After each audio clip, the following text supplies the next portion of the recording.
É uma alegria muito grande podermos estar mais uma vez com você para o Encontro com a Palavra. Este programa é parte de uma série de estudos de todos os livros da Bíblia. Nós já estudamos todos os livros do Velho Testamento, os 4 evangelhos e o livro de Atos, o único livro histórico do Novo Testamento. No programa de hoje iniciaremos outra divisão do Novo Testamento, as epístolas e as cartas do apóstolo Paulo. Você que tem acompanhado os estudos do Encontro com a Palavra já me ouviu falar que o apóstolo Paulo escreveu metade do conteúdo do Novo Testamento. Alguns dizem que ele escreveu 13 cartas e outros dizem que foram 14. Isso porque alguns lhe acreditam a autoria do livro de Hebreus e outros não. Iniciaremos o estudo das 13 cartas do apóstolo Paulo com a carta aos Romanos. Os livros da Bíblia não foram organizados pela ordem em que foram escritos. Essa não foi a primeira carta que Paulo escreveu. Estudiosos acreditam que Paulo tenha escrito essa carta aos romanos na cidade de Corinto, na sua terceira viagem missionária, depois de ter ministrado em Éfeso.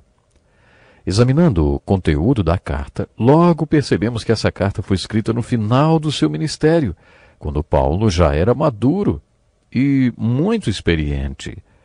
Esta carta de Paulo aos Romanos é muito preciosa e muito importante em termos teológicos. O conteúdo dessa carta não foi dirigido exclusivamente aos cristãos romanos. Diferente das cartas aos Coríntios e aos Gálatas, que abordam respectivamente os problemas de cada igreja, a carta de Paulo aos Romanos é um estatuto teológico muito importante que poderia ter sido mandado para qualquer igreja ou para qualquer cristão. Os estudiosos acreditam que Paulo tenha escrito esta carta porque Roma era a capital do mundo na época, e essa carta serviu como uma mensagem universal, vamos dizer. Estudando este tratado teológico do apóstolo Paulo, percebemos que ele está firmado sobre uma única palavra: justificado. Quando estudamos os evangelhos, vimos a parábola do publicano e do fariseu, em que Jesus contou que 2 homens foram ao templo para orar. Jesus disse que o fariseu orou para ele mesmo. Na verdade, ele não orou, ele simplesmente falou consigo mesmo em público. O fariseu não dirigiu sua oração a Deus.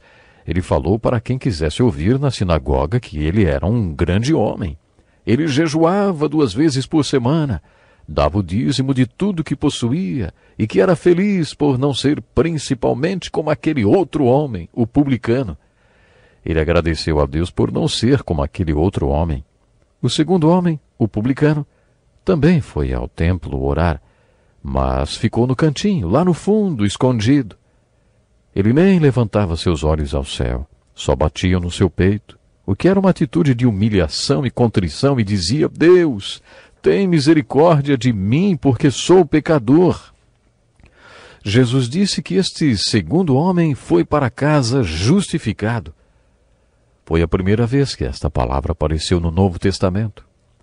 Quando o publicano fez essa oração tão simples: Deus, tem misericórdia de mim, porque sou pecador, ele foi justificado aos olhos de Deus. Essa palavra justificado significa como se nunca tivesse pecado antes. Significa mais do que ter sido perdoado por Deus. Significa que Deus declarou você tão justo como se nunca tivesse pecado. Imagine que sua vida seja como uma fita cassete. Um dia, diante do julgamento de Cristo, Deus põe a fita da sua vida para tocar. Agora imagine que quando esta fita da sua vida for tocada por Deus, na parte da fita em que antes havia o pecado, Deus tenha cortado fora. E quando Deus tocar a fita da sua vida aos olhos dele, é como se nunca tivesse havido pecado algum. É isso que a palavra justificado significa. E é sobre isso que a parábola de Jesus está falando.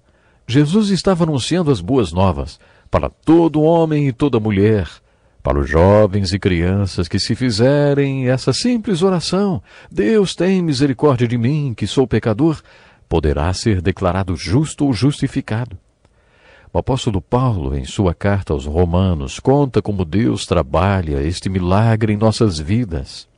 A carta de Paulo aos Romanos é uma declaração de justificação ou salvação. Salvação é apenas outra palavra para justificação. O livro aos Romanos é a declaração completa sobre a nossa salvação, ou sobre a nossa justificação contida na Bíblia. Nesta carta, o apóstolo Paulo conta como Deus justifica os pecadores.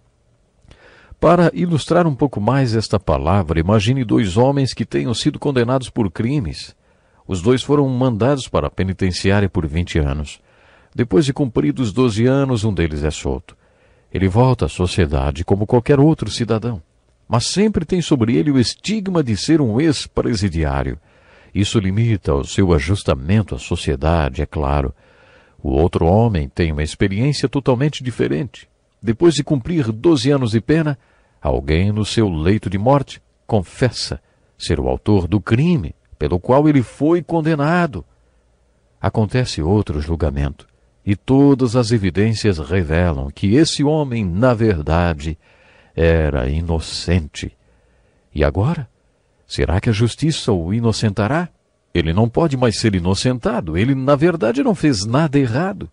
Ele pode pedir para ser declarado inocente, justo. Ele não quer ser perdoado ou posto em liberdade como um ex-ofensor, porque, na verdade, ele nunca foi um ofensor e nunca teve qualquer culpa. E ele quer que todos saibam disso. Paulo, em sua carta aos Romanos, conta como Deus pode fazer isso por alguém que é culpado de pecados. Nosso sistema judiciário não tem como limpar da ficha de uma pessoa todos os crimes que ela já tenha cometido, mas Deus pode.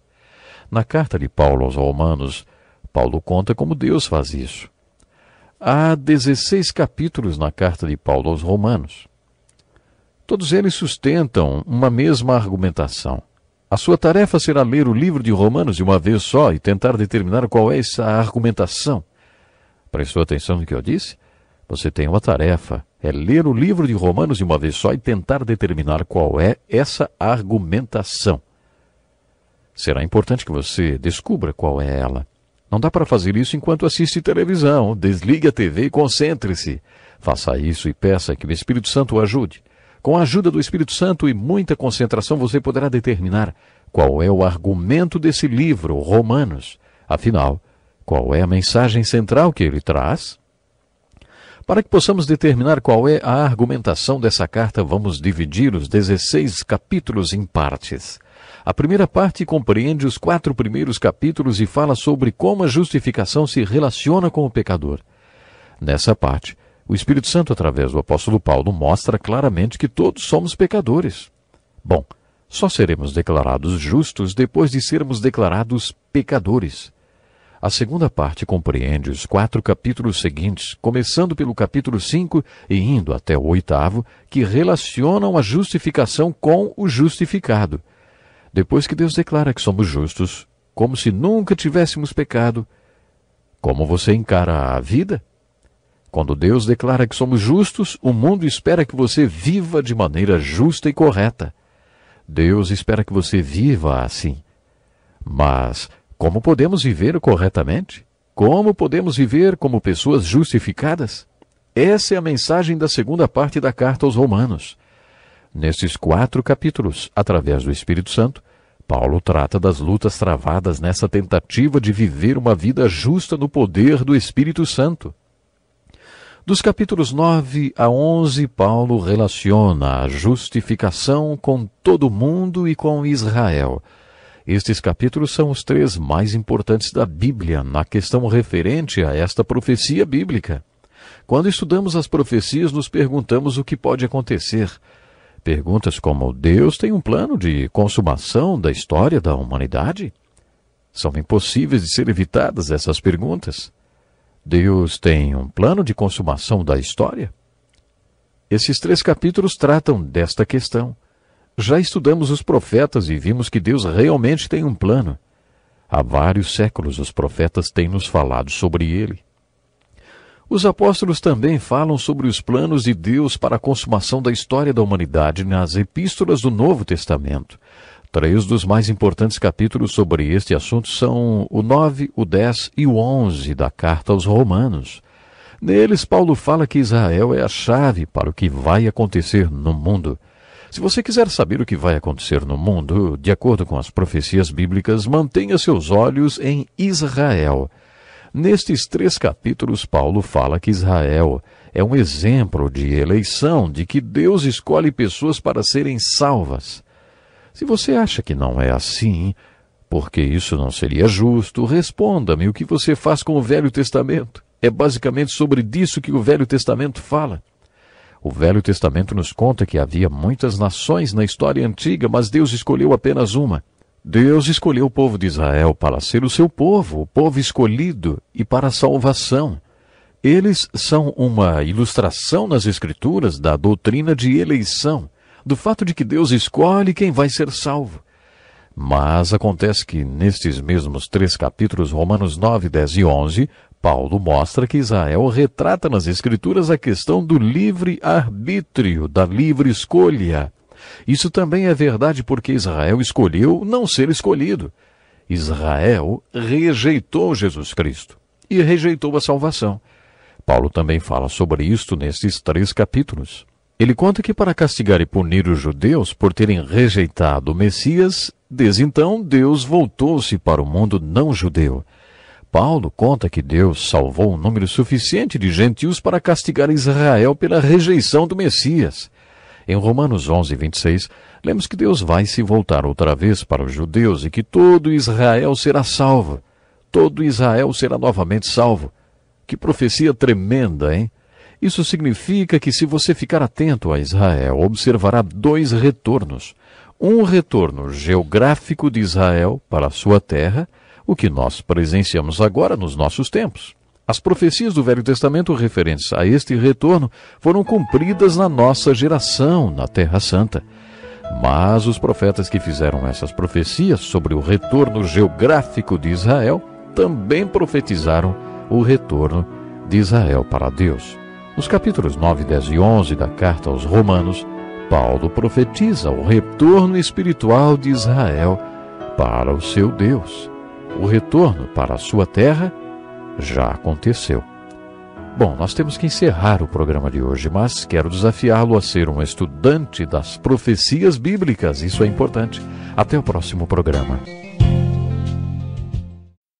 Bem-vindo ao Encontro com a Palavra. Esse programa é parte de um estudo dividido em 360 programas que abrange todos os livros da Bíblia. Aqueles que têm acompanhado nossas aulas desde o livro de Gênesis já estudaram todos os livros do Velho Testamento e os 5 primeiros livros do Novo Testamento, os Evangelhos e o livro de Atos, o livro histórico do Novo Testamento. Iniciamos no último programa uma nova divisão do Novo Testamento, as cartas do apóstolo Paulo.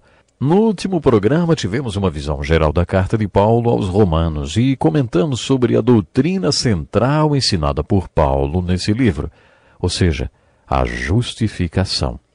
Os capítulos 12 a 16 desta carta falam sobre as aplicações práticas dos ensinos de Paulo.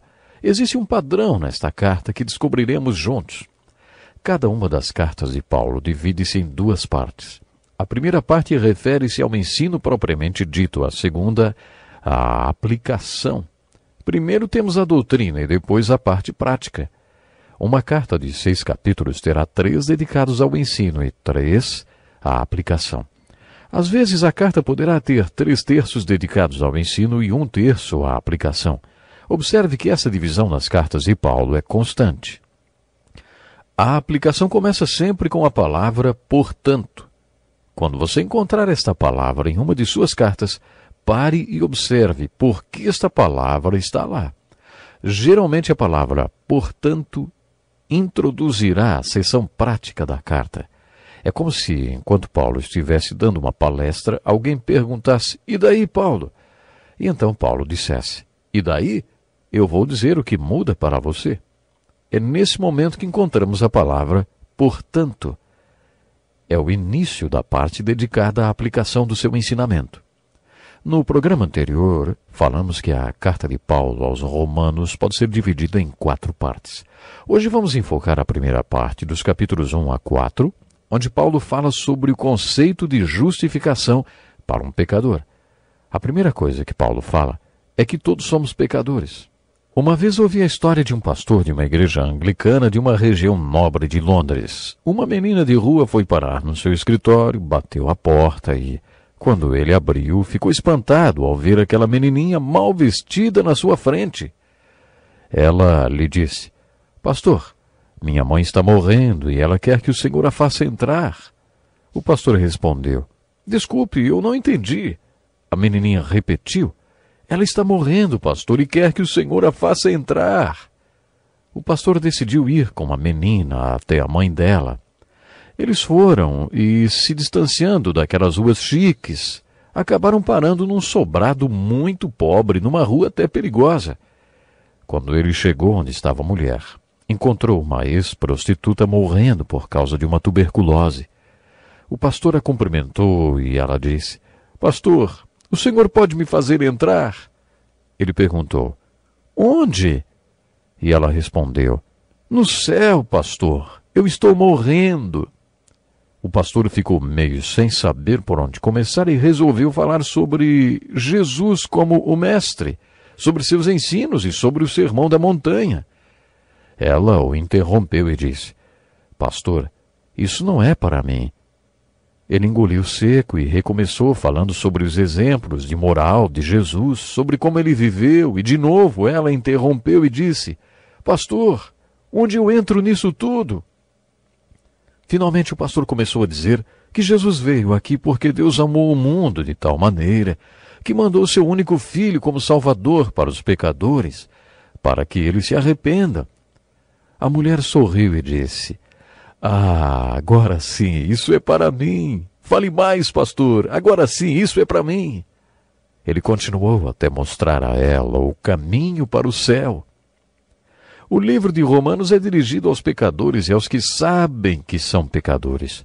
Se você não sabe que é um pecador, leia esta carta de Paulo. Não vai demorar muito até que o Espírito Santo, através do apóstolo Paulo, convença de que Jesus Cristo veio ao mundo para pessoas pecadoras, pessoas como você e eu. Nos primeiros 4 capítulos, o apóstolo Paulo fala sobre as acusações que Deus tem contra o homem. Uma das suas acusações está no versículo 18 do capítulo 1. Suprimem a verdade pela injustiça. O que Paulo quis dizer com isso? Que os pecadores seguram a verdade, abafam a verdade, porque deliberadamente querem justificar seu estilo de vida injusto. Ou seja, eles decidiram como querem viver, e toda vez que Deus tenta mostrar sua verdade, eles a eliminam. Eles não querem ver a verdade sobre como deve ser o comportamento humano que Deus quer lhes mostrar. Paulo então faz acusações como estas. Seus pensamentos tornaram-se fúteis, trocaram a verdade de Deus pela mentira. Adoraram e serviram a coisas e a seres criados em lugar de adorarem ao Criador. Abandonaram as relações naturais com as mulheres. Começaram a cometer atos indecentes. Paulo faz uma lista de acusações e depois falou qual foi a reação de Deus para com o homem. Paulo cita 3 vezes: Deus os entregou, Deus os entregou, Deus os entregou. Ler esta parte da carta aos Romanos é como ler o livro de Gênesis. O livro de Gênesis conta como a família humana era e como foi sua queda, porque Deus quer que entendamos como nós mesmos somos e como é a família humana hoje. A mesma coisa acontece com Paulo na carta aos Romanos. Paulo colocou todos os verbos no passado, como se já tivesse tudo acontecido. Mas, na verdade, ele está falando sobre coisas que estão acontecendo para mim, para você e ao nosso redor. Basta abrir os olhos para constatar isso. Paulo falou 3 vezes: Deus os entregou, e quis dizer que Deus os entregou para que tenham aquilo que querem ter. É assim que Deus trabalha com o homem. Primeiro, Paulo faz uma lista de acusações. Depois, uma lista das respostas de Deus ao homem. O homem sempre deseja 3 coisas, e Deus fez o homem como criaturas com livre arbítrio, isto é, com direito de escolher. Deus entregou o homem às suas próprias vontades e desejos. Deus escreveu um plano de vida para você, como se tudo estivesse no índice de um livro. Lá está a lista de conteúdos da sua vida, correspondentes aos planos de Deus para a sua vida. Mas chega um momento em que Deus entrega a caneta para nós e diz: bom, pode continuar a história do jeito que você quiser, porque a vida é sua. E você é uma criatura com livre escolha. Você terá que viver com as consequências da sua escolha, mas pode escolher à vontade. É por isso que Paulo diz: Deus os entregou. No primeiro capítulo, quando Paulo dá a má notícia de que somos pecadores, ele mostra os resultados desta livre escolha: lesbianismo e homossexualismo. Paulo usa a expressão toda sorte de injustiça. O que será isso? Você está preparado para ouvir? Vamos a elas. Inveja, homicídio, engano e malícia. Homens inimigos de Deus, insolentes, arrogantes e presunçosos. Insensatos, desleais, sem amor pela família, implacáveis. E por aí vai. Você já viu alguém perder a cabeça? Depois que Paulo citou as acusações e as respostas de Deus para o homem, ele começou a relatar os resultados disso tudo na vida do homem. Paulo fez uma lista de consequências para a família humana, resultantes do fato do homem ter escolhido seu próprio caminho. Ele mostrou como o pecado era e como ele é. Neste primeiro capítulo, Paulo também fala sobre como Deus é. Ele está dizendo que Deus é justo e tem um padrão absoluto do que é certo. E mais, Deus não tolera a injustiça. Deus é justo e puro e exige que suas criaturas sejam também. Isso nos revela duas características do caráter e do comportamento de Deus: justiça e ira. Não gostamos muito de ver a expressão da ira de Deus. Um sermão ou uma aula sobre a ira de Deus não dá muito ibope, não. Quando estudamos os profetas, vimos um pouco do conceito da ira de Deus. Naquela ocasião, eu disse que a ira de Deus é uma atitude permanente e consistente de santidade em relação à não santidade, que pode estar destruindo o objeto do amor de Deus. Ou ainda, podemos acrescentar outra definição. A ira de Deus é a reação aniquilante da santidade absoluta de Deus em relação à não santidade. Ou ainda, a ira de Deus é a reação destruidora de um Deus amoroso contra o que estiver destruindo o que é objeto do seu amor. Você está lembrado de quando estudamos o profeta Sofonias? Eu usei essa mesma ilustração. Um homem sempre muito equilibrado e um pai amoroso. E outro homem perverso que estuprou e matou a filhinha de 7 anos daquele homem. Quando trouxeram o autor dessa crueldade para dentro da delegacia, foi necessário que todos os policiais presentes segurassem aquele pai calmo e amoroso, para evitar que ele caísse em cima do homem perverso que tinha acabado com o objeto do seu amor de pai. Tem pessoas com personalidade bem calma e gentil. Mas essas pessoas, quando veem as pessoas que amam sendo feridas ou atacadas, não controlam suas emoções. E Deus? Será que Deus é assim também? Será que Deus também é levado por suas emoções? Todos nós gostamos de pensar que Deus é amor, e Ele realmente é. A Bíblia afirma que a essência de Deus é amor. Mas será que Deus é só amor? O que Deus é capaz de fazer quando o objeto do seu amor, alguém a quem Ele ama, está sendo destruído? Será que a ira também cabe em Deus, mesmo Ele sendo o amor? O que será que Deus sente quando vê aqueles a quem ama sendo destruídos ou prejudicados? O que Deus é capaz de fazer com aqueles que estão ameaçando destruir o objeto do seu amor? É sobre isso que trata o primeiro capítulo desta carta de Paulo aos Romanos. Paulo anuncia o Evangelho e as boas novas sobre Jesus. Paulo anuncia as boas novas de que, através de Jesus Cristo, Deus pode declarar o pecador justo e inocente. E quando fala sobre isso, ele revela duas características de Deus. Paulo, primeiramente, mostra que o Evangelho revela a justiça de Deus. Deus é justo e exige justiça absoluta e retidão de suas criaturas.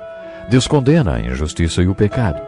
Por isso, Paulo mostra que o Evangelho de Jesus Cristo também revela a ira de Deus em relação à injustiça e ao pecado.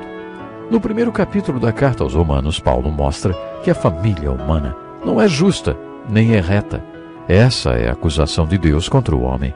De acordo com Paulo, o homem é injusto e pecador, e Deus exige santidade e retidão do homem. Ficamos por aqui hoje. Seja bem-vindo ao Encontro com a Palavra.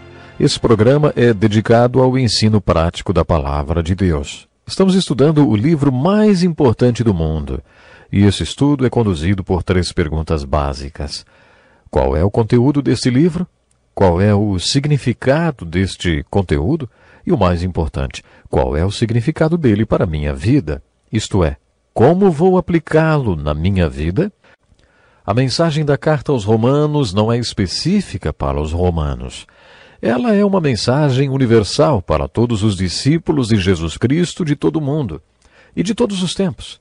A palavra justificado significa que um pecador como você e como eu, significa que podemos ser declarados inocentes e justos como se nunca tivéssemos pecado antes. Essa é a mensagem da carta de Paulo aos Romanos. No capítulo 16, Paulo apresenta uma clara explicação. Nos primeiros 4 capítulos, ele fala sobre como a justificação se relaciona com o pecador. Os próximos 4 capítulos falam sobre qual é a relação da justificação com a pessoa justificada, como a pessoa justificada vive de acordo com esta justificação.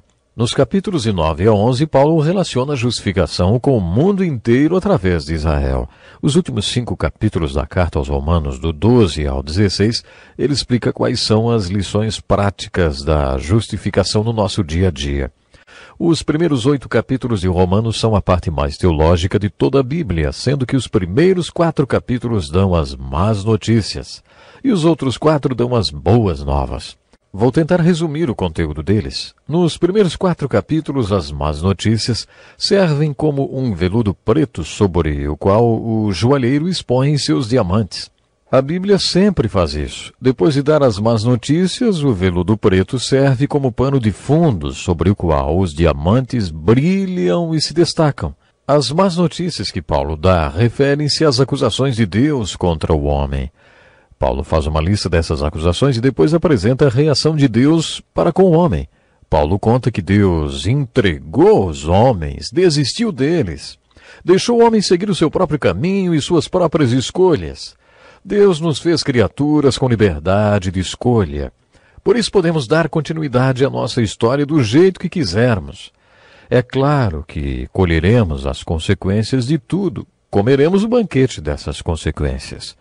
Você não pode usar um versículo da Bíblia citado fora do contexto. Pegando um versículo aqui, outro acolá, pessoas fazem as afirmações mais escabrosas possíveis. É por isso que insisto sempre em nosso curso que devemos descobrir qual é a mensagem e o argumento central do livro bíblico. Procure assimilar qual é o argumento e a mensagem central do livro de Romanos. Esta argumentação começa no versículo 17 do primeiro capítulo e vai até o versículo 2 do capítulo 5. Este texto bíblico é uma argumentação com começo, meio e fim e fala sobre o plano de Deus através do qual ele nos justifica.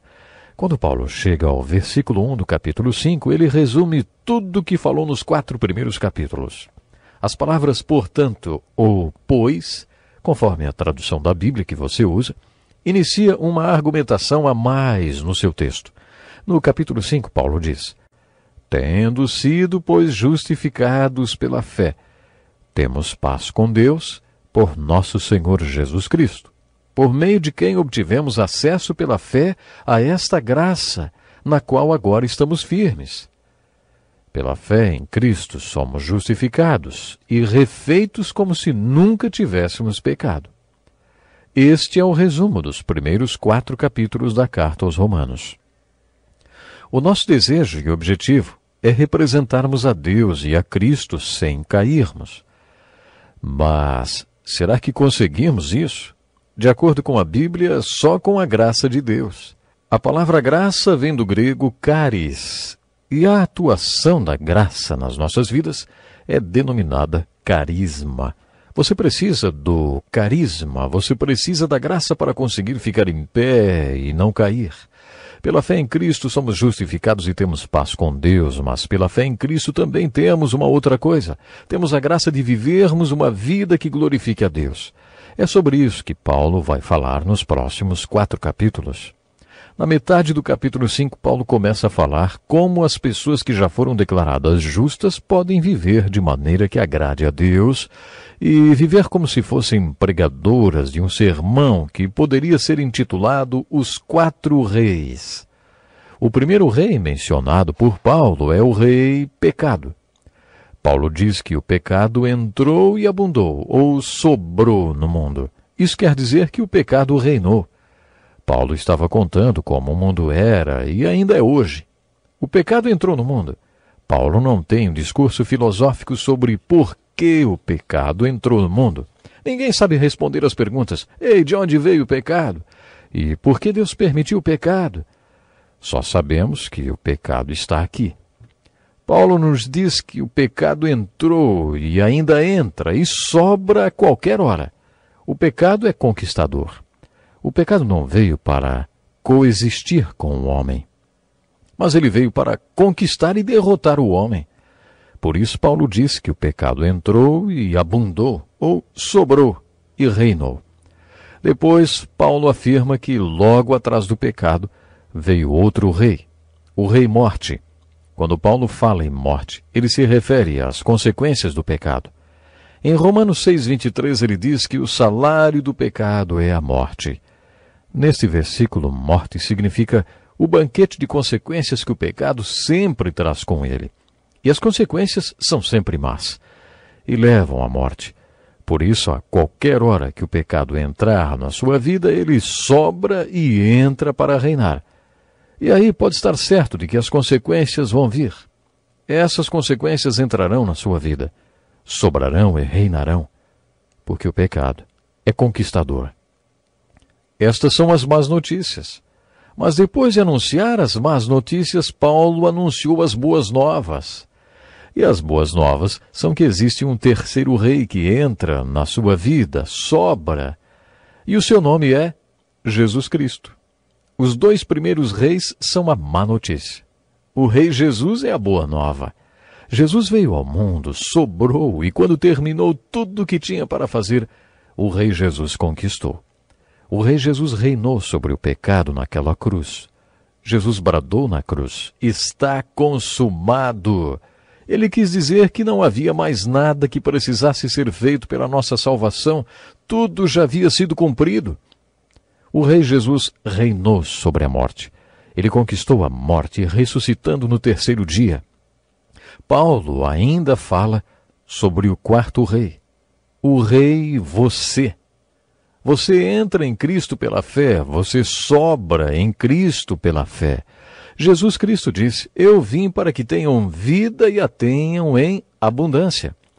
Preste atenção no versículo 17 do capítulo 5 de Romanos. Diz assim: se pela transgressão de um só a morte reinou por meio dele, muito mais aqueles que recebem de Deus a imensa provisão da graça e a dádiva da justiça reinarão em vida por meio de um único homem, Jesus Cristo.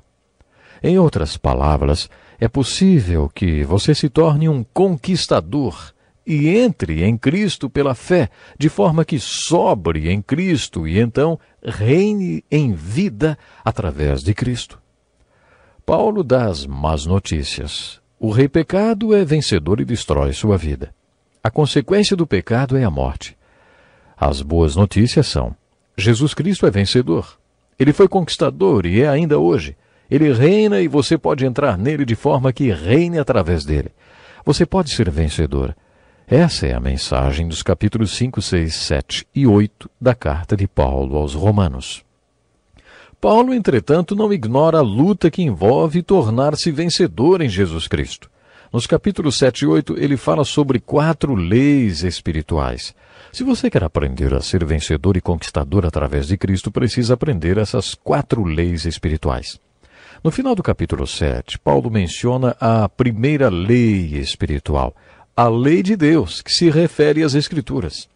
A Bíblia é a lei de Deus e um grande milagre. A palavra de Deus faz muitas coisas. Ela nos dá o dom da fé, é uma semente incorruptível que gera vida espiritual em nós. A palavra de Deus é o agente da nossa regeneração. E a palavra de Deus é poderosa.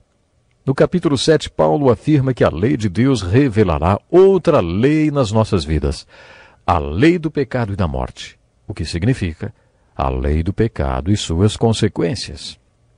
Uma das coisas que muitos de nós faz toda manhã é olhar-se no espelho. O espelho reflete o desastre em que estamos. Cabelos emaranhados e cara toda amassada. Essa é a função do espelho, mostrar que desastre você está. Depois de se olhar no espelho, você começa a dar uma melhoradinha.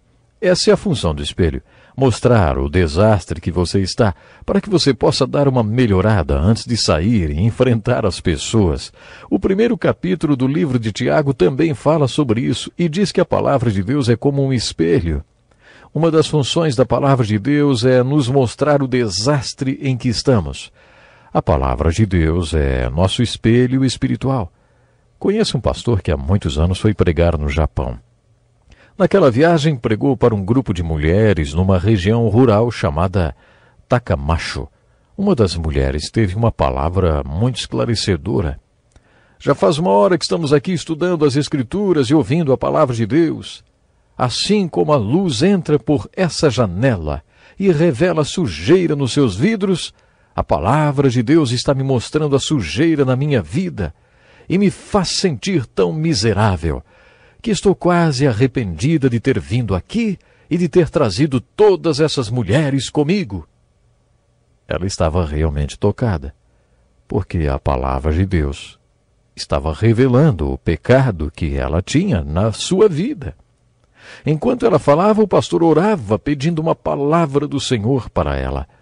O pastor já tinha falado como todas elas eram muito bonitas, e disse que o espelho funciona como a palavra de Deus, mostrando quais são as melhorias que você pode fazer na sua aparência antes de se mostrar às outras pessoas. Essa é a função do espelho. Quem vai querer ficar sem ele, hein? Quando o pastor disse isso, então elas entenderam qual é a função da palavra de Deus. A lei de Deus revela a lei do pecado. No capítulo 8 de Romanos, Paulo fala de mais uma lei, a lei do Espírito de vida em Cristo. Paulo afirma que essas são as boas novas. A lei do Espírito de vida em Cristo pode nos libertar da lei do pecado e da morte. Sempre me intrigou como é possível que um avião 747 tão pesado, depois de atingir certa velocidade na pista, possa erguer-se no ar. Num dado momento, a lei da aerodinâmica supera a lei da gravidade e, nessa hora, o avião decola. Nos capítulos 7 e 8 de Romanos, Paulo nos fala que existe a lei espiritual da gravidade, a lei do pecado e da morte. A lei de Deus nos revela que a lei do pecado e da morte está operante em nossa vida. Mas as boas novas são que existe outra lei, a lei do Espírito de vida em Cristo. Essa lei é como a lei da aerodinâmica. Ela supera a lei do pecado e da morte e possibilita que sejamos elevados acima do pecado e de todas as consequências dele. Se isso é verdade, por que tantos crentes gastam tanto tempo no chão espiritual e não decolam, hein? Por que tantos parecem nunca superar a lei do pecado e da morte? Por que tantos não decolam? Por que tantos não sabem aplicar a lei do Espírito de vida em Cristo que pode nos libertar da lei do pecado e da morte? No capítulo 8 de Romanos, Paulo apresenta a quarta lei espiritual, a lei da disposição mental. Diz assim o versículo 5, quem vive segundo a carne tem a mente voltada para o que a carne deseja, mas quem vive de acordo com o Espírito tem a mente voltada para o que o Espírito deseja. A mentalidade da carne é morte, mas a mentalidade do Espírito é vida e paz. O que Paulo quer dizer por mente voltada ou mentalidade? Se você entrar num vestiário de um time antes do jogo, vai encontrar todos os jogadores concentrados, mentalizando o jogo, preparando-se mentalmente para a partida. Isso também acontece no jogo da vida. Um navio parte para o leste e outro para o oeste, sob a força do mesmo vento. É o destino traçado e não a força do vento que faz cada um chegar ao seu porto. A Bíblia tem muito a nos falar sobre disposição mental, mas hoje temos que ficar por aqui. Até o próximo programa. É uma alegria muito grande poder estar chegando mais uma vez até você com um encontro com a palavra. Bem-vindo! Este programa é dedicado ao estudo da Bíblia toda, observando um livro de cada vez. É uma bênção para todos nós ter você conosco.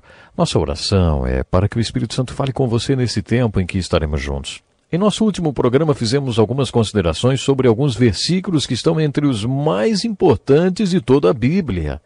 Depois de suas revelações inspiradas acerca das verdades do Evangelho, Paulo escreveu: Ó profundidade da riqueza, da sabedoria e do conhecimento de Deus! Quão insondáveis são os seus juízos e inescrutáveis os seus caminhos! Quem conheceu a mente do Senhor? Ou quem foi o seu conselheiro? Quem primeiro lhe deu para que ele o recompense? Pois dele, por ele, para ele são todas as coisas. A ele seja glória para sempre. Amém. Portanto, irmãos, rogo-lhes pelas misericórdias de Deus, que se ofereçam em sacrifício vivo, santo e agradável a Deus. Este é o culto racional de vocês. Não se amoldem ao padrão deste mundo, mas transformem-se pela renovação da sua mente, para que sejam capazes de experimentar e comprovar a boa, agradável e perfeita vontade de Deus. Quero chamar sua atenção mais uma vez para a riqueza da carta de Paulo aos Romanos, que, como eu já disse, é um dos textos teológicos mais importantes do apóstolo e talvez de toda a Bíblia. Paulo faz uma argumentação brilhante, cheia de uma lógica inspirada do começo ao fim desta grande epístola. A carta aos Romanos possui uma argumentação que agrada, principalmente aos advogados.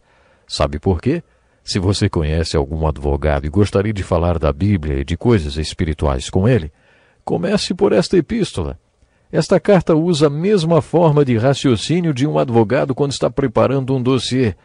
Ela possui um argumento lógico e coeso, do início ao fim. Vocês estão lembrados que pedi que vocês a lessem de uma vez, numa sentada só, para descobrir que argumentação é essa? Tente resumir qual foi a argumentação de Paulo nesta carta tão importante. Você já fez essa leitura? Já descobriu qual é a argumentação? Sugiro que você observe com cuidado especial aquelas passagens em que encontramos as palavras portanto ou a palavra pois. Isso mesmo, as palavras portanto e pois. O primeiro dos pontos a serem observados está nos 2 primeiros versículos do capítulo 5, em que Paulo diz assim: Tendo sido, pois, justificados pela fé, temos paz com Deus, por nosso Senhor Jesus Cristo, por meio de quem obtivemos acesso pela fé a esta graça na qual agora estamos firmes, e nos gloriamos na esperança da glória de Deus. Este é o primeiro ponto de argumentação de Paulo. Nestes 2 versículos do capítulo 5, Paulo fez um resumo dos primeiros 4 capítulos. Quando ele diz, pois, estabelece uma linha lógica e chega a uma conclusão.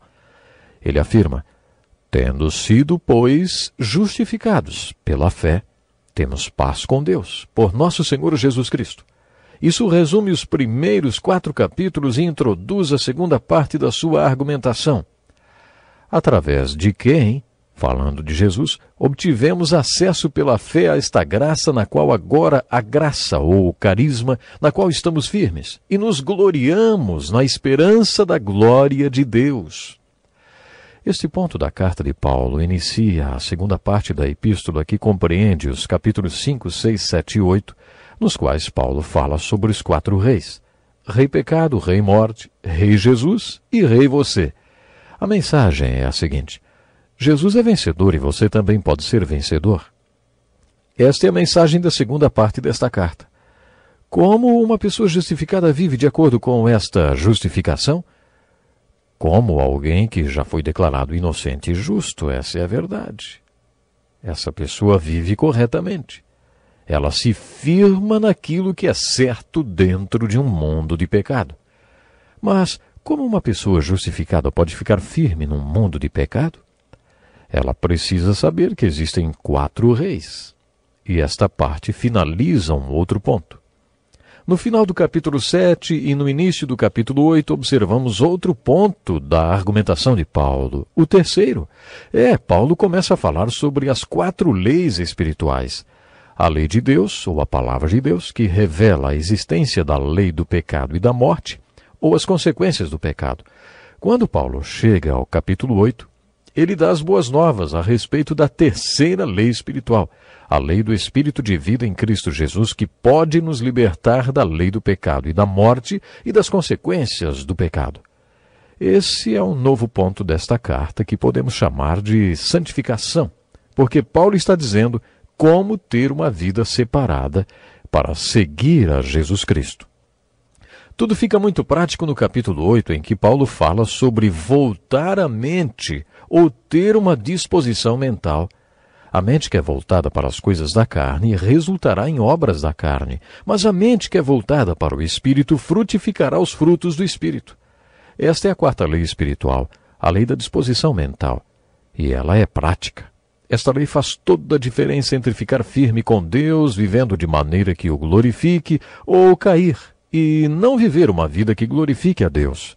O próximo ponto da carta de Paulo aos Romanos é aquele com o qual iniciamos o programa de hoje.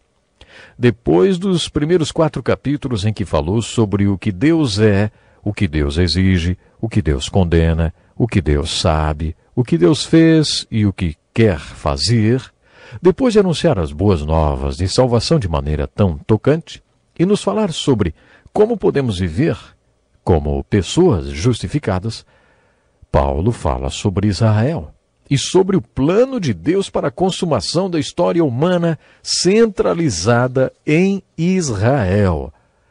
A partir do capítulo 9 até o 11, Paulo inicia outro assunto ainda mais profundo. Ele fala sobre eleição, sobre 2 gêmeos no ventre da mãe, Esaú e Jacó dentro da Rebeca, e sobre o fato de que nenhuma das 2 crianças fez nada de bom nem errado. E ainda assim Deus afirmou: amei Jacó, mas rejeitei Esaú, e o mais velho servirá ao mais novo. Deus tinha um destino, um plano para esses 2 gêmeos antes mesmo deles nascerem.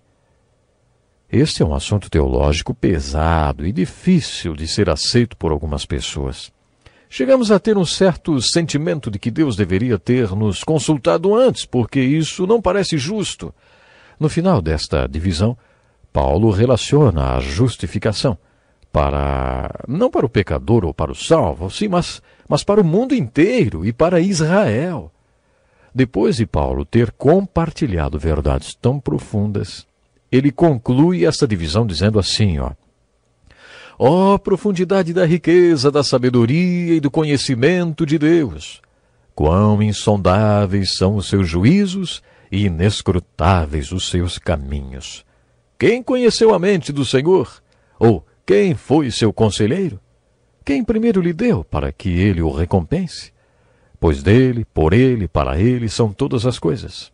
A ele seja glória para sempre. Amém. Foi assim que Paulo encerrou esta divisão doutrinária de sua carta. As cartas de Paulo possuem a divisão doutrinal, a prática, a seção de ensino e a seção de aplicação. Nenhuma doutrina que ele ensinou é tão importante quanto essa.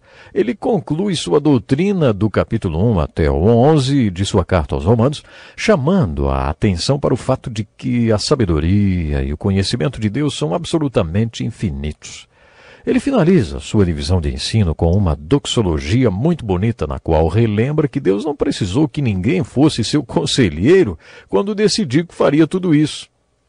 Se voltarmos ao capítulo 1, perceberemos que Paulo falou coisas maravilhosas sobre o plano de justificação, sobre a santificação e sobre o plano de Deus para toda a história da humanidade. Ele sintetiza tudo e declara: prestem atenção, a sabedoria de Deus é infinita. Deus não precisou que ninguém o aconselhasse, nem foi obrigado por nenhum de nós a salvar ninguém. Deus não deve nada a ninguém. Não venham a Deus com essas ideias preconcebidas sobre o que vocês acham que é certo e justo. Deus não precisa que vocês digam o que é justo. Vocês é que precisam ir a Deus para descobrir o que é justiça, porque Deus é justiça. Deus é a definição e o padrão absoluto de retidão e justiça. É Deus quem diz o que é justo.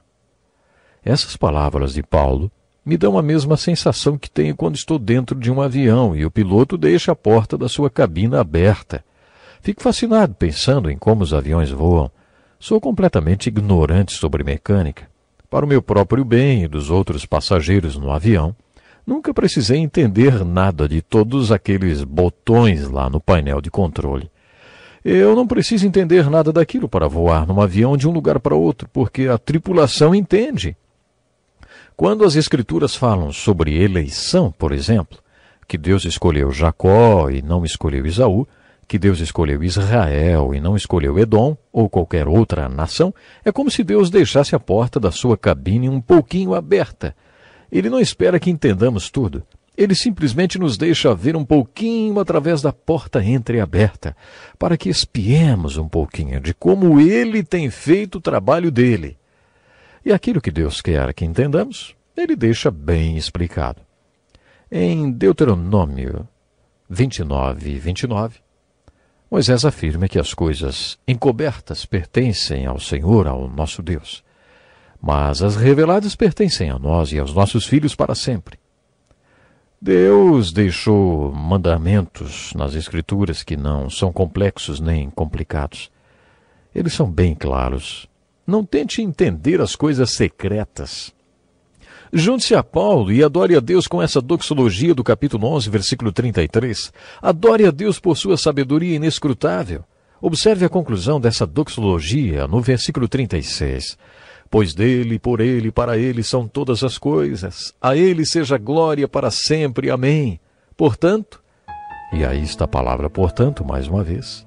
Irmãos, rogo-lhes pelas misericórdias de Deus, que se ofereçam a Ele em sacrifício vivo, santo e agradável a Deus.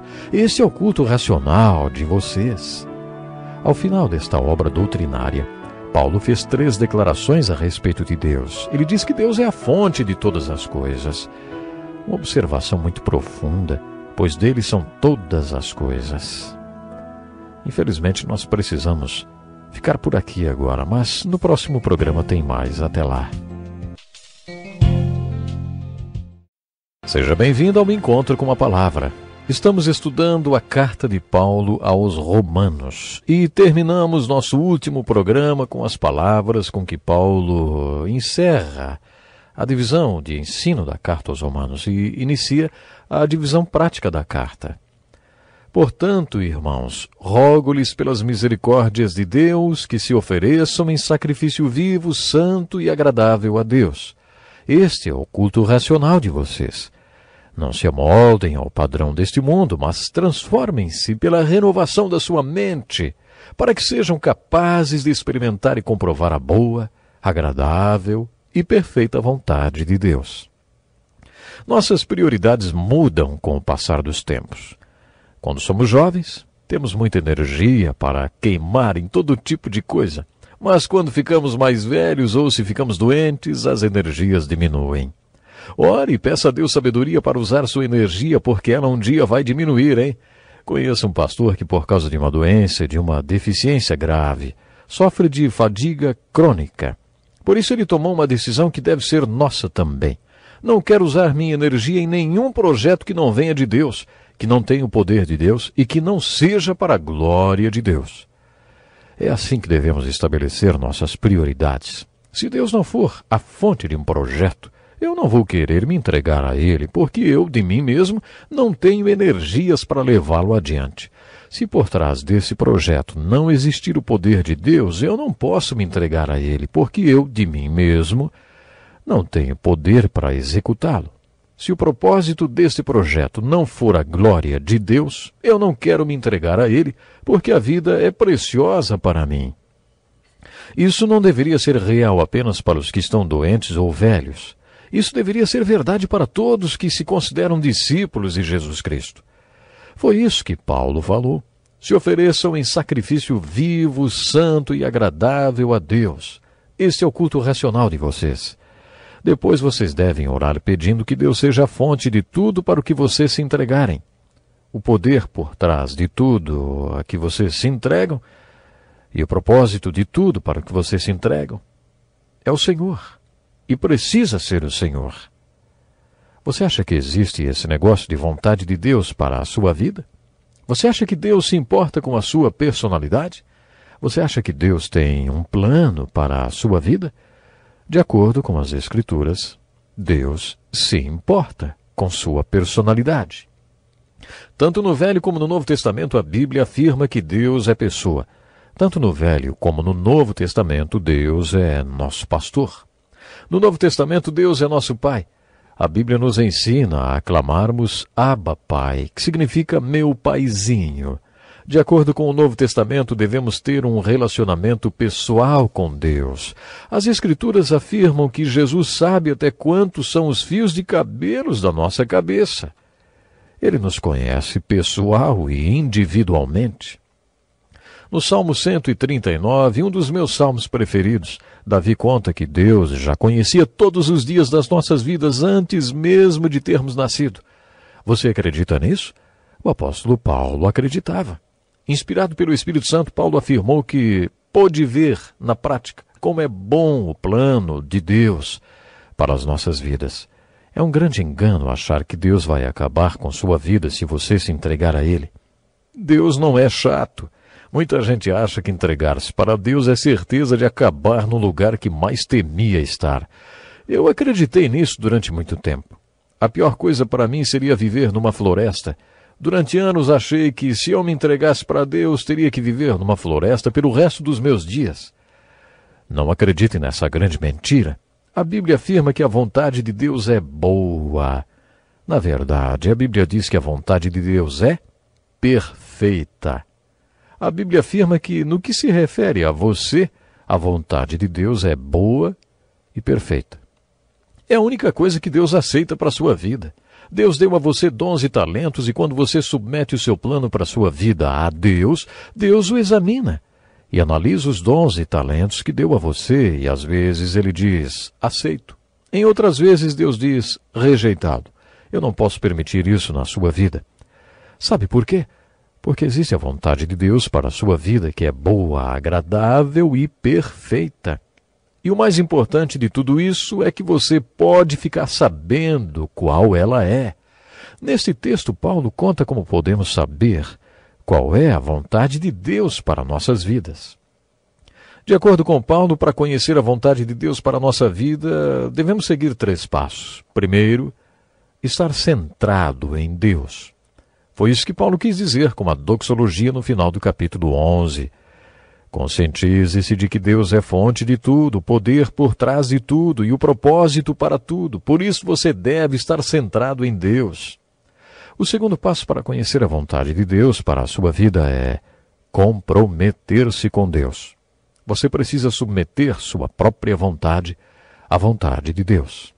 Para que a sua vontade e a vontade de Deus estejam em alinhamento, você precisa estar sujeito à vontade de Deus. Uma das perguntas que os pastores mais ouvem é: ei, pastor, como eu descubro qual é a vontade de Deus para a minha vida? Depois de 40 anos tentando encontrar a melhor resposta para esta pergunta, eu cheguei à conclusão que é a seguinte: a maior dificuldade em conhecer a vontade de Deus não está na vontade de Deus, está na sua vontade. Quando você se propõe a conhecer a vontade de Deus, a sua própria vontade é um dos seus maiores obstáculos.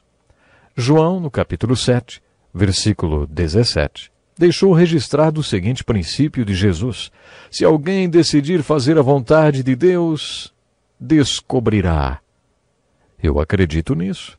Se Deus perceber que em seu coração existe um compromisso e uma vontade de conhecer a vontade de Deus para a sua vida, Ele a revelará para você. Muitas pessoas passam a vida sem saber qual é a vontade de Deus para elas. Mesmo se Deus a escrevesse com letras imensas no meio do céu, ainda assim essas pessoas não enxergariam. E se enxergassem, não obedeceriam. Então, para que Deus vai revelar a sua vontade se Ele sabe que a pessoa jamais vai obedecê-la? Por isso, se você quer experimentar a boa, agradável e perfeita vontade de Deus para a sua vida, fique centrado e comprometido com Deus. O terceiro passo para que você conheça a vontade de Deus para a sua vida é ser convertido por Deus. Na verdade, sua atitude é passiva. E é assim que Paulo finaliza sua argumentação falando sobre ser transformado pela renovação da mente. Quando Jesus disse que temos que nascer de novo, ele estava dizendo que temos que ter uma experiência na qual a nossa atitude é passiva e a de Deus é ativa. Jesus declarou que essa experiência é obrigatória. O seu nascimento natural ou físico exigiu alguma atitude sua. Você foi responsável por alguma parte desse processo? Foram necessárias algumas explicações do obstetra para que você pudesse desempenhar a sua parte e as coisas acontecessem lá dentro do ventre da sua mamãe? Claro que não. Ninguém precisou explicar nada, ninguém precisou dizer nada.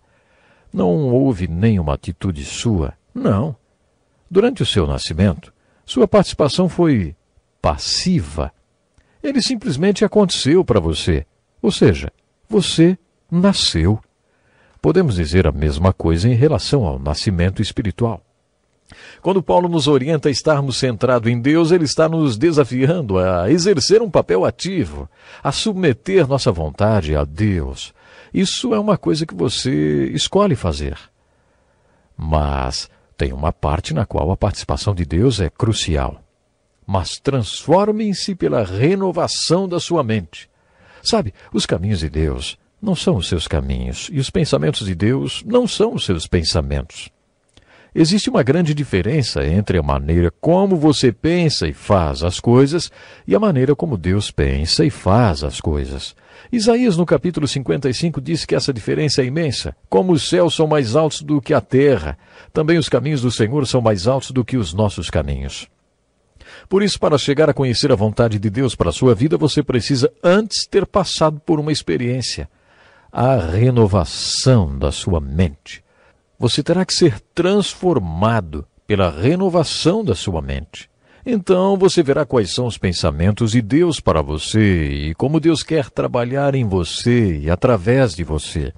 Baseados em Romanos capítulo 12, versículos 1 e 2, podemos afirmar que você vai experimentar e viver a boa, agradável e perfeita vontade de Deus quando você for convertido por Deus. Por isso, esteja centrado em Deus, esteja comprometido com Deus, seja moldado por Deus. Paulo escreveu, não se amoldem ao padrão deste mundo. Muitos de nós têm uma tendência a se conformar com as coisas. Mesmo que os jovens aparentemente sejam inconformados, eles são grandes conformistas. Quando eu estava no colégio, todo mundo só me via com uma jaqueta de couro e calça jeans. Esse era o uniforme dos meus tempos de escola. Isso era o que todo mundo usava, inclusive eu, porque eu estava conforme todos os inconformados. Mas sabe, é bom que a gente tenha no nosso íntimo este desejo de ser diferente, porque é isso que Deus quer de nós, que sejamos diferentes. Quando nascemos, Deus coloca uma tendência em cada um de nós para sermos rebeldes santificados.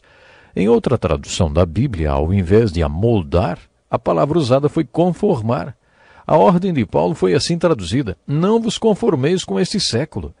Por isso, não seja como todo mundo é. Não deixe que o mundo molde você. Antes, amolde-se e seja conforme o que Jesus Cristo é.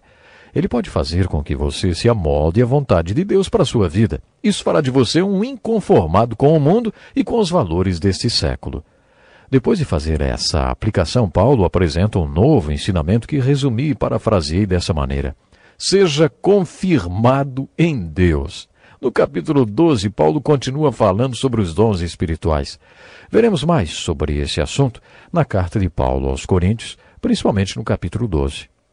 Vamos recapitular. Nessa parte do livro de Romanos, Paulo nos exorta a sermos centrados em Deus, comprometidos com Deus, convertidos por Deus, moldados por Deus e confirmados em Deus. Paulo está nos mandando descobrir quais são os dons que Deus nos deu e nos mandando devolver esses dons para Ele. Os dons que Deus deu a você pertencem a Ele. Quando você entrega esses dons a Deus, eles o levam ao centro da vontade de Deus e você descobre o que Deus quer que você faça. Ficamos por aqui hoje. Até o próximo programa. Bem-vindo ao programa Encontro com a Palavra. É um grande privilégio estudar a Bíblia com você. Nosso estudo já nos trouxe ao Novo Testamento e a carta do apóstolo Paulo aos discípulos de Jesus Cristo em Roma. No último programa finalizamos o estudo da divisão teológica desta carta. Os primeiros 11 capítulos da carta de Paulo aos Romanos constituem-se no documento teológico mais importante das Escrituras no Novo Testamento. Depois de finalizar esta parte teológica de sua carta, que é fiel ao conteúdo de todas as suas outras cartas do Novo Testamento, Paulo inicia a parte prática ou de aplicação de todo aquele conteúdo teológico. Ele diz: portanto, irmãos, rogo-lhes pelas misericórdias de Deus, que se ofereçam em sacrifício vivo, santo e agradável a Deus, este culto racional de vocês. Não se amoldem ao padrão deste mundo, mas transformem-se pela renovação da sua mente, para que sejam capazes de experimentar e comprovar a boa, agradável e perfeita vontade de Deus. Foi assim que o apóstolo Paulo iniciou esta nova divisão de sua carta, que é um estatuto teológico de extrema importância para a nossa salvação. Paulo faz uma aplicação muito prática do conteúdo doutrinário e do ensino desta carta, apesar dele ser muito profundo e denso. Como já dissemos, todas as cartas de Paulo dividem-se em duas partes: a parte doutrinária de ensino e a parte de aplicação. Nesta parte prática, descobrimos que Paulo nos exorta a aplicarmos todas as verdades que ele compartilhou conosco. Deus em primeiro lugar e nós em segundo. Paulo nos exorta a aplicarmos este ensino no corpo de Cristo, na igreja da qual fazemos parte. Depois ele nos exorta a aplicarmos este ensino no nosso sistema de governo. E por último, no capítulo 15, Paulo nos exorta a aplicarmos todas as verdades do livro de Romanos no mundo. Vamos agora começar o estudo destas aplicações. Paulo nos diz para estarmos centrados em Deus e percebemos que Ele é a fonte de tudo. Deus é o poder por trás de tudo, e a glória de Deus é o propósito de tudo. Mas como aplicar tudo isso em nossas vidas, hein? Descobrir qual é a boa, agradável e perfeita vontade de Deus é resultado de todo o ensino de Paulo nesta carta. Além de falar sobre a vontade de Deus para nossas vidas no capítulo 12, Paulo também tem muito a nos ensinar sobre os dons espirituais.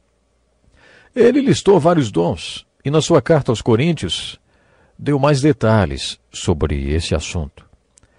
Mas, se você comparar os dons que Paulo citou nessa carta e aquele citado na carta aos Coríntios e na carta aos Efésios, vai concluir que a lista toda tem cerca de 20 ou 21 dons. É importante que saibamos que todos esses dons são realizados pelo mesmo e único Espírito. Isso quer dizer que a maneira como o Espírito Santo trabalha no mundo é derramando dons espirituais sobre o povo de Deus. Quando o servo de Deus descobre qual o objetivo do dom que lhe foi derramado pelo Espírito Santo e se prepara e usa esse dom, o Espírito Santo pode começar a trabalhar e operar através dele. Quando Paulo, no capítulo 12, fala dos dons espirituais para ensinar, pastorear e pregar, ou para administrar e cuidar do rebanho, ele também apresenta um princípio e diz assim: como cada um de nós tem um corpo com muitos membros e esses membros não exercem todos a mesma função, assim também em Cristo nós formamos um corpo e cada membro está ligado a todos os outros. Isto quer dizer que precisamos um dos outros. No capítulo 6 de Atos, vimos a diferença entre os dons espirituais, pastorais e os práticos.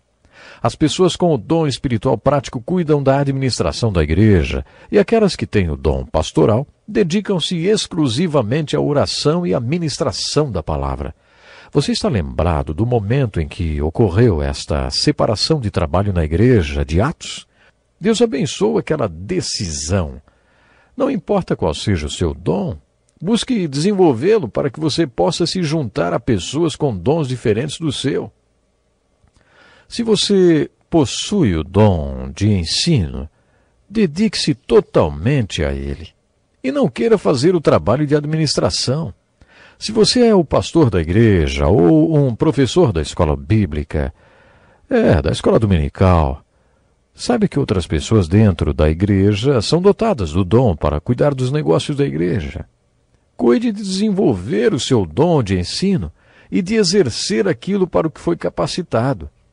Os outros exercerão aquelas atividades para as quais também foram capacitados. Isso quer dizer que alguém tem os dons que você não tem. Isso também quer dizer que você precisa dos seus irmãos e irmãs em Cristo e que eles precisam de você. Esse esquema funciona muito bem.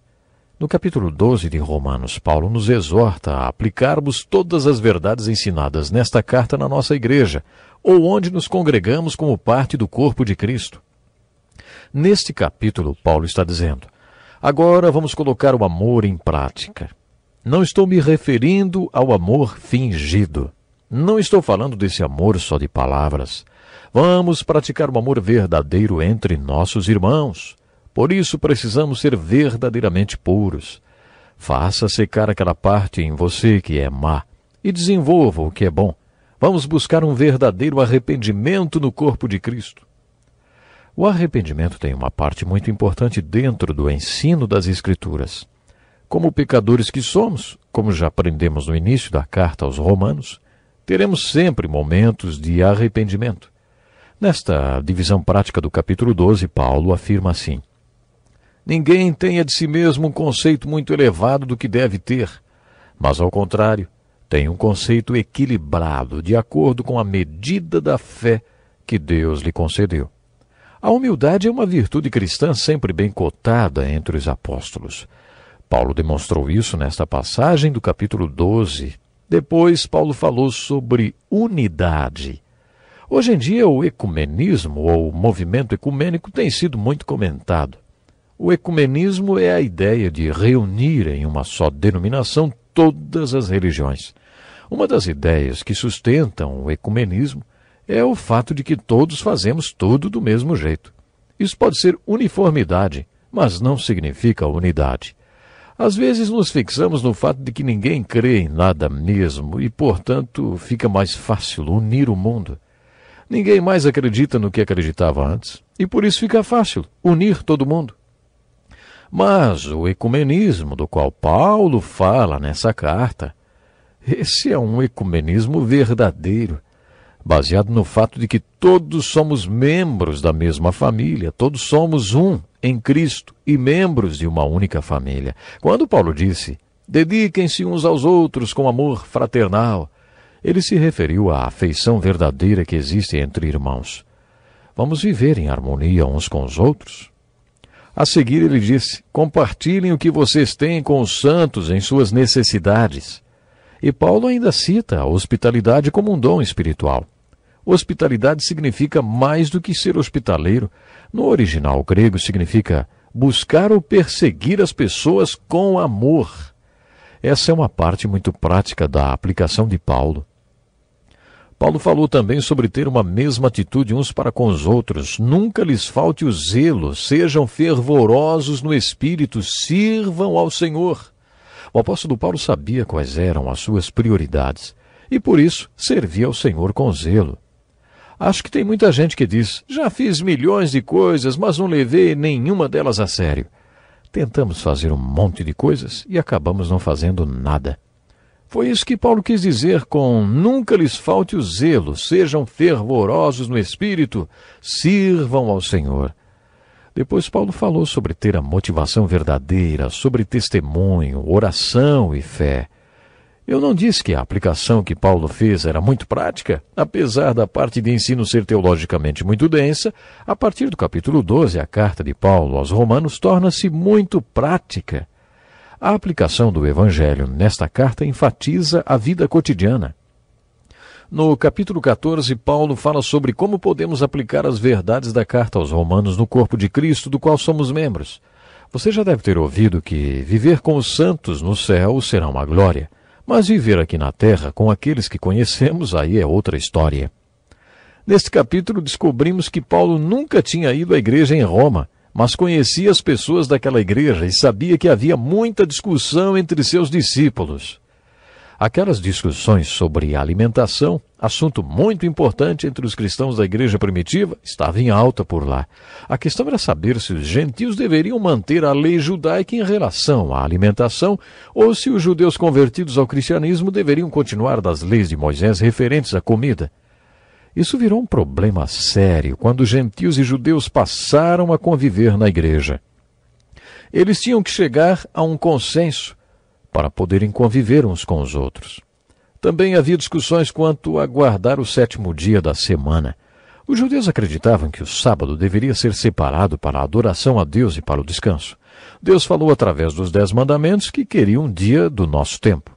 É importante perceber que os apóstolos que eram judeus trocaram o dia do Senhor de sábado para o 1º dia da semana, quando o Senhor ressuscitou, e o chamavam de Sabat, mesmo não sendo mais o sábado. Este era um dos motivos de discussão. Foi a ressurreição de Jesus Cristo que levou os apóstolos a trocarem o Sabat para o 1º dia da semana. A igreja primitiva reunia judeus com todos os seus costumes judaicos e gentios que jamais tinham separado o 7º dia para adoração. Esses argumentavam que o 1º dia da semana era muito especial, mas o que contava mesmo era o espírito da lei, o princípio sabático. Por isso eles achavam mais significativo separar o 1º dia da semana, que hoje é o nosso Sabat, ou o nosso dia do Senhor. Mas para outras pessoas todos os dias eram iguais. Acompanhe comigo as palavras de Paulo. Ele diz: há quem considere um dia mais sagrado que outro, há quem considere iguais todos os dias. Cada um deve estar plenamente convicto em sua própria mente. Aquele que considera um dia como especial, para o Senhor, assim o faz. Você percebe o motivo das discussões naquela igreja? Eles também discutiam sobre o que beber. Os discípulos tinham sérias discussões sobre o problema da bebida. No capítulo 14 de Romanos, Paulo trata deste e de outros problemas e sua argumentação assemelha-se à que ele usou em sua carta aos Coríntios. Bom, nós precisamos ficar por aqui. Pense nisso e que Deus possa lhe dar muitas bênçãos. Até o próximo programa. Seja muito bem-vindo ao programa Encontro com a Palavra. Nós estamos estudando a carta de Paulo aos cristãos em Roma e no último programa comentamos o capítulo 14, que trata das discussões entre os discípulos daquela igreja. Diante de todas as divergências entre os discípulos em Roma, Paulo propôs a seguinte postura para cada um deles. Cada um deve estar plenamente convicto em sua própria mente. Aquele que considera um dia como especial para o Senhor o faz. Se Paulo estivesse tratando de questões como roubo ou assassinato, ele não teria dito isso, porque existe um mandamento de Deus a respeito disso e fim de papo. Mas ele tem outra atitude, porque a questão não era pão, pão, queijo, queijo. Era uma questão difícil de se estabelecer o que era certo ou errado. Os 10 mandamentos definem branco e preto, certo e errado. Mas, para as questões daquela igreja, não existia o certo e o errado, o preto e o branco. Eram questões acinzentadas, vamos dizer assim. E, para lidar com essas questões acinzentadas, Paulo diz que é importante que cada um esteja plenamente convicto em sua própria mente. Ele dizendo isso, que se tratava de uma questão de consciência, na verdade. A consciência é aquela voz interior que diz isso é certo ou isso é errado. De onde vem a consciência? Na maioria das vezes, a consciência é resultado daquilo que aprendemos. A consciência é uma resposta condicionada. Quando eu era pequeno, meus pais eram muito legalistas e viviam de acordo com uma lista de pode e não pode. Para eles não existia esse negócio de meio certo ou acinzentado, não. Tudo era preto no branco, certo ou errado. Para mim, o não pode deles era tão proibido quanto o não matarás ou o não roubarás dos mandamentos. Por exemplo, eles nunca compravam nada, nem liam os jornais aos domingos, porque era o dia santo, o dia do Senhor. E hoje mesmo, já sendo um homem crescido, totalmente independente, distante dos meus pais e de tudo que eles falavam, se leio algum jornal no domingo, uma vozinha aparece na minha consciência, é verdade. E aí eu guardo o jornal de domingo e pego para ler na segunda-feira. Isso não quer dizer que seja errado ler jornal aos domingos. Só que eu fui ensinado assim. Paulo não estava dizendo que devemos seguir cegamente a consciência. Paulo estava dizendo que é melhor ouvirmos nossa consciência, e se ela diz que alguma coisa é errada, não devemos ir contra ela. Devemos agir conforme nossa consciência. Isso quer dizer que os judeus tinham o direito de continuar com seus costumes referentes a tipos de comida e a consagração de dias. Estas coisas se referiam à tradição religiosa deles. Paulo vai um pouco além do capítulo 14 de Romanos, quando diz que cada um deve estar plenamente convicto em sua própria mente. Existe uma diferença entre consciência e convicção. A convicção é o resultado da maneira como o Espírito Santo convence você sobre o certo e o errado. A convicção não é uma questão do que ensinaram para você. A convicção é o resultado daquilo que você acha que o Espírito Santo está lhe convencendo. E sabe, o Espírito Santo não convence todo mundo da mesma maneira. A gente acha que é isso que ele deveria fazer. É por isso que, se temos convicção de alguma coisa a respeito destas áreas acinzentadas da vida, montamos um livrinho com todos os pode e não pode e anunciamos para todo mundo. Aqui está a lista dos pode e não pode, e todo mundo tem que obedecer. Não é isso que Paulo nos mandou fazer. Por um lado, Paulo diz: como alguém que está no Senhor Jesus, tenho plena convicção de que nenhum alimento é por si mesmo impuro, a não ser para quem assim o considere. Para ele é impuro. Ao mesmo tempo, ele também diz: é melhor não comer carne nem beber vinho, nem fazer qualquer outra coisa que leve seu irmão a cair. Paulo também tratou da questão da consideração pelo irmão. Em outras palavras, ele reforçou o conceito de que ninguém é uma ilha, ninguém vive só para si mesmo, nem morre para si mesmo. Por isso devemos ter consideração com outros em tudo que fazemos. Nunca podemos esquecer que o que fazemos pode afetar outras pessoas. Eu estudei numa escola evangélica que não era permitido tocar um certo tipo de música que eu gostava muito. Eu tinha muitos discos daquele tipo de música que eu queria ouvir, mas havia uma regra que dizia que eu não podia fazer aquilo. Eu achava aquela regra ridícula e ouvia meus discos do mesmo jeito. Havia 5 dormitórios no alojamento e, numa noite, um dos colegas me chamou no corredor. Ele perguntou: no que você fica pensando quando ouve esse tipo de música, hein? Eu respondi: sei lá, eu penso na minha casa, no meu cachorro, nas minhas coisas. Ele disse: quer saber o que eu penso quando você toca essas músicas? Aí ele me contou que antes de ir para a escola, para aquela escola, ele tinha vivido uma vida totalmente longe de Jesus, experimentando de tudo que o mundo pode oferecer. Mas, naquele momento, ele estava estudando numa escola evangélica para ser pastor e ouvia o mesmo tipo de música daquela velha época. A mesma música que me fazia pensar na minha casa, fazia aquele rapaz lembrar da vida que ele queria esquecer, da velha vida. Então ele me disse: eu gostaria que você tivesse consideração por mim e pelo esforço que eu estou fazendo para esquecer aquele tipo de vida que eu levava. Sabe, depois daquela conversa, eu não precisei mais de nenhuma regra me proibindo de tocar aquela música. Eu simplesmente parei de tocar. Eu parei de tocar não por causa da regra, mas em consideração ao meu colega. Depois que eu soube que ele estava tendo problemas porque aquela música o fazia lembrar da vida que ele queria esquecer, da velha vida que ele tinha levado, eu decidi que não precisava mais da regra. E nem daqueles discos. Eu simplesmente não precisava mais tocar aquela música em consideração ao meu colega. Portanto, quando Paulo aconselhou os discípulos de Roma, ele disse que a decisão deles deveria estar baseada na consciência e na convicção de cada um, e também na consideração pelo irmão.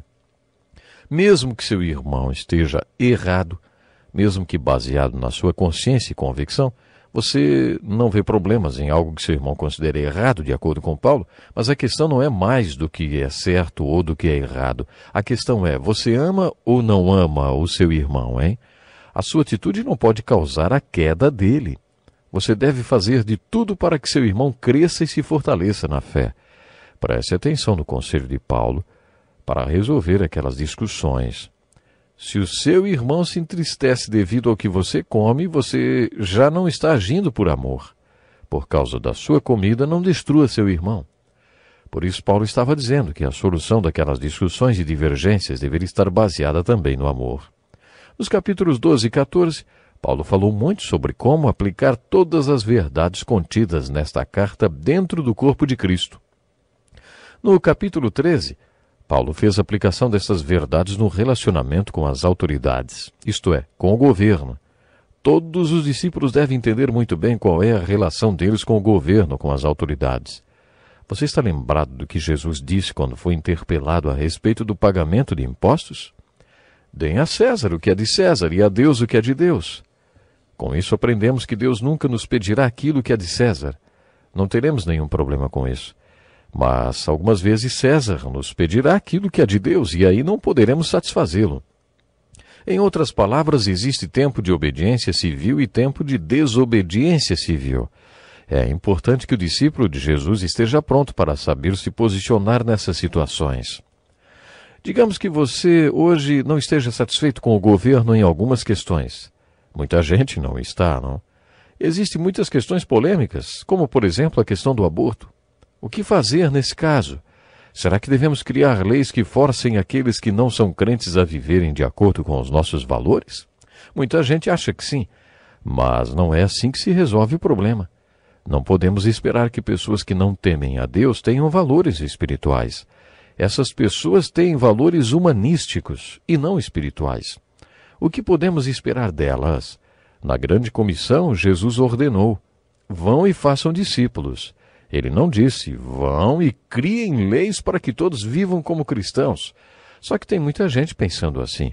Como discípulo de Cristo, sua atitude em relação às autoridades é muito importante. É por isso que em Romanos 13, Paulo diz que as autoridades ou o poder legislativo são enviados por Deus.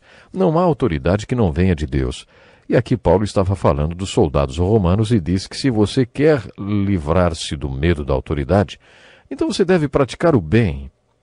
E a autoridade vai enaltecer você, inclusive, pois ela é serva de Deus para o seu bem. É serva de Deus, agente da justiça para punir quem pratica o mal. Paulo ainda afirma no capítulo 13 de Romanos que existem a ira presente e a ira futura de Deus. Agora, na dimensão atual, existe uma expressão da ira de Deus que vem através dos agentes da justiça.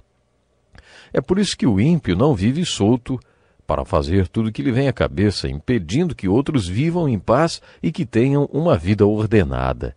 No capítulo 13, Paulo estabelece qual deve ser a nossa relação com o governo e com a parte do governo que redige e põe a lei em prática. Segundo as Escrituras, pastores e ministros pregam sobre a lei de Deus, mas os poderes legislativos também são servos de Deus porque aplicam a lei de Deus. É Deus quem diz que tal coisa é certa ou errada. A origem da lei está em Deus. Por isso, o agente da justiça tem Deus como origem da sua autoridade. No capítulo 15, o apóstolo Paulo se revelou para nós e nos mostrou o que ia no seu coração.